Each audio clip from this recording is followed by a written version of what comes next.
নমস্কার বন্ধুরা, সকলে কেমন আছেন? আশা করি ভালো আছেন। আমিও খুব ভালো আছি। আজ বানাচ্ছি হোমমেড পিৎজা। প্রথমে নিয়ে নিলাম 1 কাপ ময়দা, 1 টেবিল চামচ চিনি, 1 টেবিল চামচ বেকিং পাউডার, 4 টেবিল চামচ টক দই। সবকিছুকে একসাথে ভালো করে মেখে নরম একটা ডো তৈরি করে নিলাম। যতক্ষণ পর্যন্ত নরম না হবে ততক্ষণ পর্যন্ত কিন্তু মাখতেই হবে।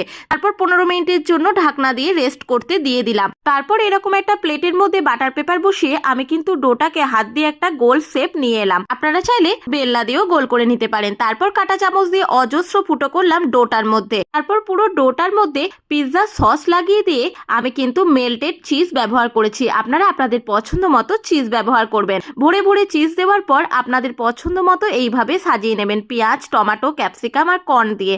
ওপর থেকে আরো কিছুটা চিজ দিয়ে প্রিহিট করা কড়াইয়ের মধ্যে আমি কিন্তু পিৎজাটা বেক করতে বসিয়ে দিলাম। হাই ফ্লেমে 5 মিনিট, লো ফ্লেমে 25 মিনিট কিন্তু সময় লেগেছে। ফাইনালি আমার পিৎজাটা রেডি হয়ে গেছে। আমি কিন্তু এভাবে কাটিং করে নিচ্ছি। খেতে কিন্তু খুব সুন্দর হয়েছিল। আপনারাও ট্রাই করে দেখতে পারেন।